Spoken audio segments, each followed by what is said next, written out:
गांव के एकदम कोने पर एक पुरानी हवेली थी जो एक अजीब सन्नाटे में डूबी हुई थी। इसकी कभी चमकदार दीवारें अब फीकी और टूटती हुई थीं, जिन पर बेलें चढ़ गई थीं। टूटी हुई खिड़कियां खाली आंखों की तरह दुनिया को घूर रही थीं। हवा के हर झोंके के साथ लोहे के फाटक डर डर कर लटक रहे थे। गांव वाले हवेली से अजीब आवाजें आने की बात करते थे। फुसफुसाहट, सिसकियां और रात को चीखने चिल्लाने की आवाजें। हवेली एक शानदार अतीत की भूतियां याद दिलाती थी। अब यह डर की जगह थी जिसके बारे में गांव वाले फुसफुसाते थे लेकिन कभी पास नहीं जाते थे। बच्चों को दूर रहने की चेतावनी दी जाती थी। सूर्यास्त के बाद सबसे बहादुर इंसान भी इसकी परछाई से बचता था, क्योंकि कहा जाता था कि इसकी दीवारों के भीतर बेचैन आत्माएं भटकती रहती हैं, जिन्हें शांति नहीं मिलती। भूतिया हवेली की कहानी पीढ़ी दर पीढ़ी चली आ रही थी। हर बार बताने पर डर की एक नई परत जुड़ जाती थी, जिससे कहानी और भी भयावह और वास्तविक होती जाती थी। कुछ लोगों ने एक अमीर जमींदार के बारे में फुसफुसाते हुए कहा, जिसने अपनी दौलत और अपना दिमाग उन दीवारों के भीतर खो दिया था। सच्चाई जो भी हो, डर साफ दिखाई दे रहा था। कोई भी उसके पास जाने की हिम्मत नहीं करता था। हवेली उनके अनकहे डर के प्रमाण के रूप में खड़ी थी। एक दिन गांव में एक अजनबी आया। उसका नाम अजय था, जो एक ऐसा युवक था जो रोमांच के लिए प्यासा था और जिसका दिल गांव के डर से अछूता था। उसने भूतिया हवेली के किस्सों को गौर से सुना। उसकी आंखों में डर के बजाय उत्सुकता की चमक थी। गांव वाले उसे आशंका और कौतूहल से देखते थे। अजय अलग था।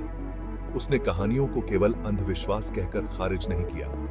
उसने हवेली की ओर खिंचाव महसूस किया, फुसफुसाहट के पीछे की सच्चाई को उजागर करने के लिए मजबूर। उसने हवेली में एक रात बिताने का फैसला किया, ताकि उन रहस्यों का प्रत्यक्ष अनुभव किया जा सके जो पीढ़ियों से गांव को परेशान कर रहे थे। गांव वालों ने उससे पुनर्विचार करने की विनती की, लेकिन उसका संकल्प अडिग था। वह श्राप को तोड़ने के लिए दृढ़ था, परेशान आत्माओं को शांति दिलाने के लिए जो हवेली की दीवारों के भीतर रहती थीं। जैसे ही शाम ढली, गांव में लंबी लंबी परछाइयां पड़ने लगीं। अजय हवेली के पास पहुंचा। लोहे के फाटक चरमराते हुए खुल गए। वह परिसर के अंदर कदम रखा। हवा में सन्नाटा छा गया। हवेली का अग्रभाग परछाइयों में डूबा हुआ था। अंदर की हवा धूल और सड़न की गंध से भरी थी। हर कोने से मकड़ी के जाले लटके हुए थे। अजय सावधानी से आगे बढ़ा। उसके कदमों की गूंज गूंज रही थी। हवेली उसे देख रही थी। उसका खालीपन दबाव डाल रहा था। वह अंधेरे गलियारों में भटकता रहा। फीकी भव्यता जीवन की ओर इशारा करती थी। उसने अपने चारों ओर एक उपस्थिति महसूस की। भाग 5। डायरी। धूल भरे अटारी में मकड़ी के जाले और भूले हुए अवशेषों के बीच अजय को एक पुरानी चमड़े की जिल्द वाली डायरी मिली। पृष्ठ भंगुर थे, स्याही फीकी पड़ गई थी, लेकिन शब्दों में एक भूतिया शक्ति थी। डायरी हवेली के पूर्व मालिक ठाकुर विक्रम सिंह की थी। जैसे ही अजय ने पढ़ा, ठाकुर की कहानी सामने आई। प्यार, विश्वासघात और निराशा की कहानी। ठाकुर, अपार धन और अभिमान वाला व्यक्ति, एक सुंदर लेकिन गरीब गांव की लड़की के प्यार में पागल हो गया था। उनका प्यार मना था। उनकी दुनिया बहुत अलग थी। अपने प्यार से प्रेरित होकर ठाकुर ने सामाजिक मानदंडों को धता बताने और लड़की से शादी करने का फैसला किया। उनका मानना था कि उनका प्यार सब कुछ जीत सकता है।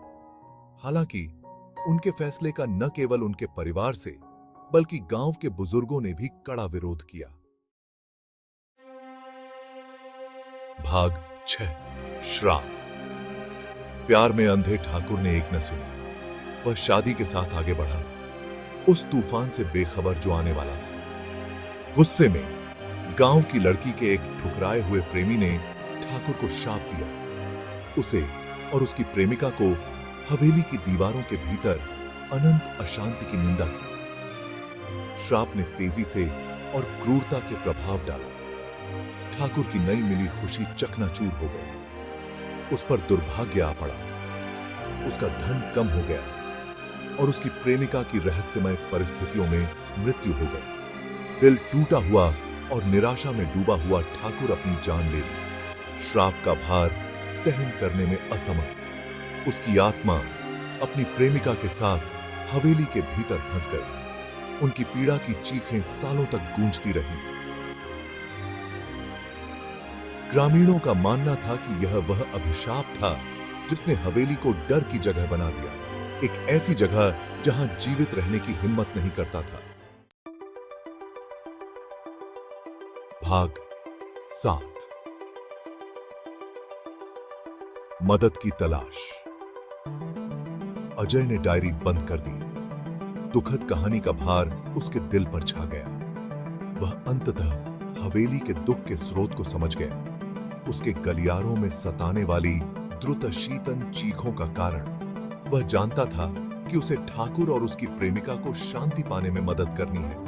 वह हवेली छोड़कर गांव वापस चला गया। डायरी को अपने बैग में सुरक्षित रख लिया। ग्रामीण उसके चारों ओर जमा हो गए। उनके चेहरों पर चिंता की रेखाएं उभर आईं। उन्होंने उसकी आंखों में डर देखा था। उसकी आवाज में कंपन सुनी थी जब उसने डायरी की कहानी सुनाई थी। एक बूढ़ा पुजारी जिसकी आंखें ज्ञान और करुणा से भरी थीं, अजय की कहानी को ध्यान से सुनता रहा। वह श्राप के बारे में जानता था, उस दुखद प्रेम कहानी के बारे में जो हवेली की दीवारों के भीतर सामने आई थी। भाग 8। अनुष्ठान। पुजारी अजय को फंसी हुई आत्माओं को मुक्त करने में मदद करने के लिए तैयार हो गया। उसने अजय को एक पवित्र अनुष्ठान के लिए विशिष्ट वस्तुओं को इकट्ठा करने का निर्देश दिया। चंदन, धूप, गंगा का पवित्र जल और गेंदे की माला। जैसे ही सूरज डूबने लगा, गांव में लंबी लंबी परछाइयां पड़ने लगीं। वे हवेली की ओर चल पड़े। उनके कदमों का मार्गदर्शन करते हुए एक उद्देश्य की भावना थी। हवेली के अंदर उसी कमरे में जहां ठाकुर ने अपने प्रिय के साथ अपने सबसे खुशी के पल बिताए थे, उन्होंने अनुष्ठान शुरू किया। चंदन और धूप की महक से हवा भर गई। पुजारी ने प्राचीन छंदों का जाप किया। उसकी आवाज खामोश हवेली में गूंज रही थी। अजय ने पुजारी के निर्देशों का पालन करते हुए प्रसाद को कमरे के बीच में रख दिया। उसका हृदय फंसी हुई आत्माओं के प्रति सहानुभूति से भरा हुआ था।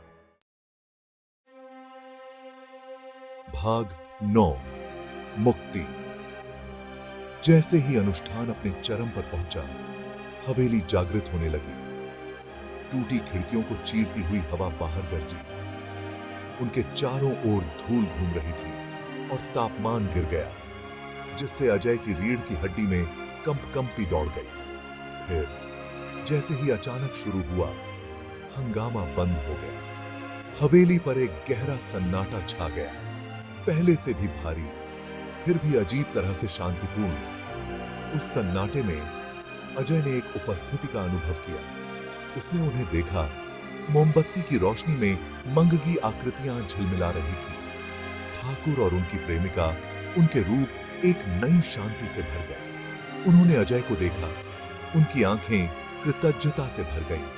फिर धीरे धीरे वे दूर हो गए। उनकी पीड़ादायक चीखें आखिरकार शांत हो गई। श्राप टूट गया। आत्माओं को अंततः शांति मिली। भाग 10। आखिरकार शांति। अजय और पुजारी हवेली से बाहर निकलकर टूटते हुए भोर में आ गए।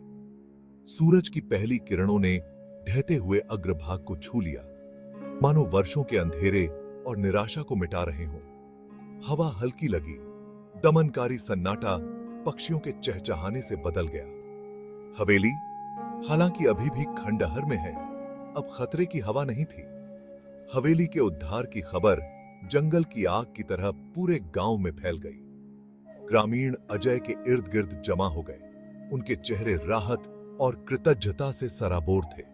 उसने उन्हें डर की चपेट से मुक्त कराया था, गांव को भूतिया हवेली के साए से मुक्त कराया था। हालांकि वह एक अजनबी था, उन्होंने उसका अपने में से एक के रूप में स्वागत किया, उनके उद्धारकर्ता के रूप में। अजय को पता था, जैसा कि उसने उनके आभारी चेहरों को देखा, कि उसे एक ऐसी जगह मिल गई है जहां वह वास्तव में था।